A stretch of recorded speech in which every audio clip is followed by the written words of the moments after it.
Alright, it looks like 7 of the 9 Supreme Court justices, you've done fucked up.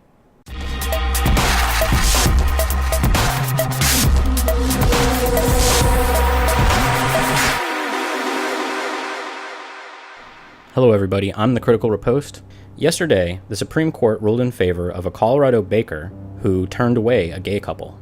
Yesterday, I spent the better part of the day just watching people argue about this. I took particular interest in anybody with a platform or some kind of positional authority, and what I found is that anybody who challenges religion is apparently now a bigot.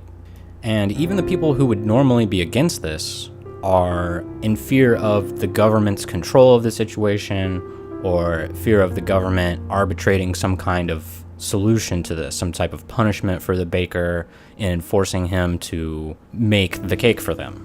Not all of the arguments were created equal, though. Some of this stuff, I don't know. I mean, forget not being valid or sound. A lot of these arguments are just plain wicked. One of the worst fucking arguments I've heard so far. Let's take a look. And this is a quote that I found on Twitter in response to me. Consider this.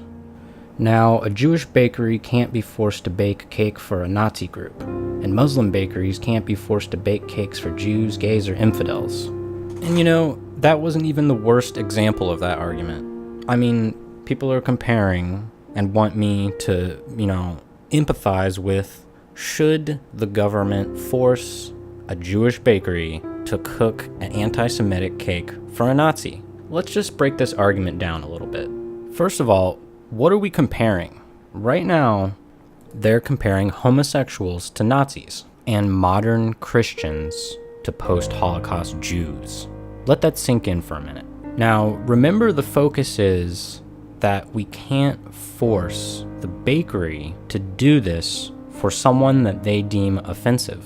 But the comparison here suggests that there is a crime that has been committed against the person who would have to make the cake, and we're assuming that the government is arbitrating this through a punishment of force. This is apologetics at its worst. Somehow, the Nazis' harm to the Jewish people equates to homosexuals' harm to the Christians of the United States. And remember, we're talking about a person refusing a couple because of their sexuality. I don't care about cakes, I don't care about other options, I don't care about the economy. It matters that a person discriminated against a couple because of their sexuality. Now, I want to focus on the Colorado baker's justification for a minute. The Civil Rights Division investigation opened on him initially found that he had done this to several other individuals. In fact, the Supreme Court opinion in itself says about 6. And his main claim, and the court seems to agree with him, is that his religious beliefs prohibited him from selling a cake because the potential customers were doing something illegal. Now, just because gay marriage wasn't currently recognized in the state of Colorado doesn't mean it's illegal for a homosexual couple to exist in Colorado and buy a fucking cake or a fucking wedding cake.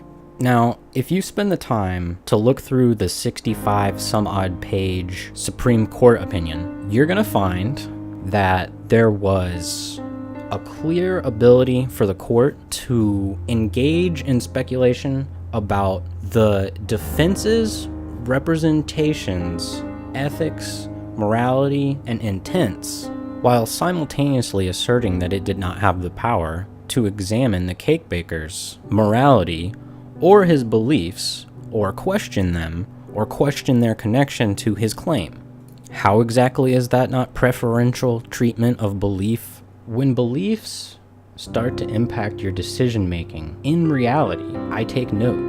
And when they start infringing on the rights of others to live in a free and hopefully equal society, I get intolerant, like anyone should.